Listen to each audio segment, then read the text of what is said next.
Господине Галев, ова е одлично прашање и заслужува навистина одговор.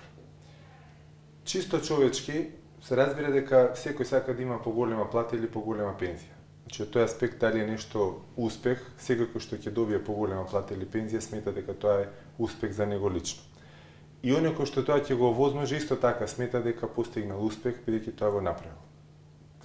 Клучното прашање е дали така зголемените плати и пензии се одржливи на долг рок, како такви може да се исплаќаат во подолг временски период.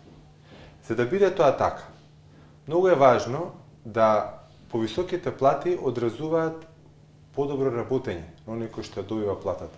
И принципите се исти, без оглед дали станува збор за приватен сектор или за државен сектор.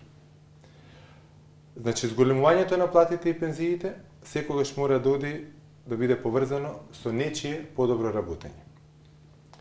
Она што оваа влада се обиде да го направи, таа се обиде да направи еден привид како да има волшебно стапче. И дека одеднаш што не е многу лесно, таа со волшебното стапче само ќе направи потез и одеднаш има 10% поголеми плати.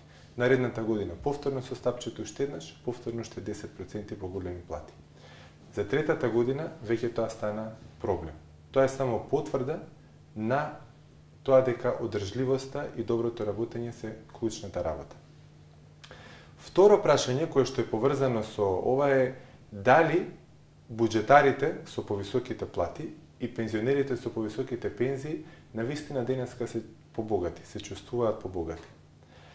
Прашањето е колку во меѓувреме се зголемија цените на струјата, на парното, на храната и дали и вака зголемените плати и пензии го подобруваат животниот стандард на буџетарите и на пензионерите.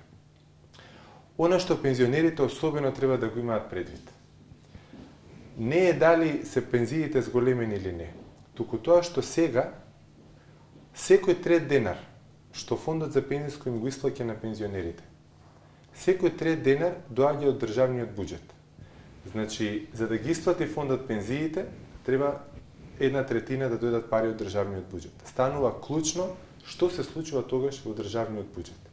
Ако таму државата заглавува со Скопје 2014 се кумулираат долгови во здравството, тогаш пензионерите имаат поголем ризик воопшто за тоа дали ќе им се исплатат и во колкав обем пензиите во иднина.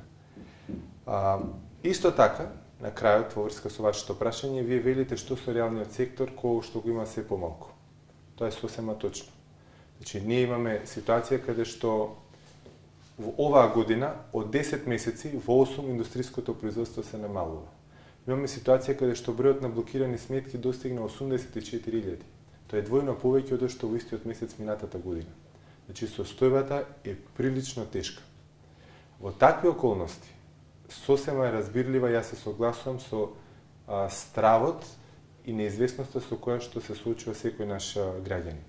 Социјалдемократскиот сојуз, во врска со таа состојба, даде еден куп, една редица амандмани поврзани со буџетот на државата за 2011 година.